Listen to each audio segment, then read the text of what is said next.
ఉమ్మడి శ్రీకాకుళం జిల్లా పాలకొండ మండలం ఎం సింగపురం గ్రామంలో మద్యం మత్తులో యజ్జల వెంకన్న అనే యువకుడు హల్చల్ చేశాడు. 5 రూపాయలకి ఏమొస్తుందమ్మా? 5 రూపాయలకి ఏమొస్తుందా? 5 రూపాయలతో శాస్త్రీ బామ్ కొత్త ప్యాక్ వస్తుంది. జలుబు, తలనొప్పి, ఒళ్ళనొప్పులు అన్నిటికీ రిలీఫ్ ఇస్తుంది. బాస్, శాస్త్రీ బామ్ 5 రూపాయల ప్యాక్ రిలీజ్ అయింది. తన తల్లికి పెన్షన్ అందడంతో డిసెంబర్ 31 వేడుకలకి తనకి డబ్బులు కావాలని అతను తన తల్లిని కోరాడు. తాగేందుకు తాను డబ్బులు ఇవ్వనని తల్లి తెగేసి చెప్పడంతో మద్యం మత్తులో ఉన్న ఆ యువకుడు అలిగి కరెంటు స్తంభం ఎక్కి విద్యుత్ తీగలపై పడుకున్నాడు. వెంటనే స్పందించిన గ్రామస్తులు అతడు స్తంభం ఎక్కే ముందే విద్యుత్ ట్రాన్స్ఫార్మర్ డీపీ స్విచ్ను ఆఫ్ చేసేశారు. దీంతో అతనికి ముప్పు తప్పింది. కాసేపటికి అతనికి సర్ది చెప్పి గ్రామస్తులు కిందకి దింపారు.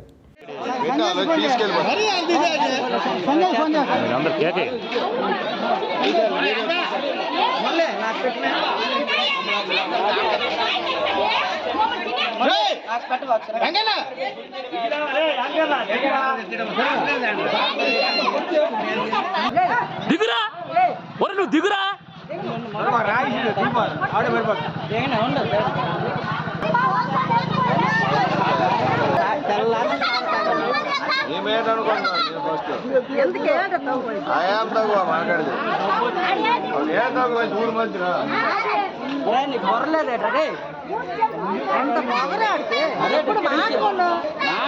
తగిలింది 2 ఇచ్చాను దానికి తిడతాను తాగి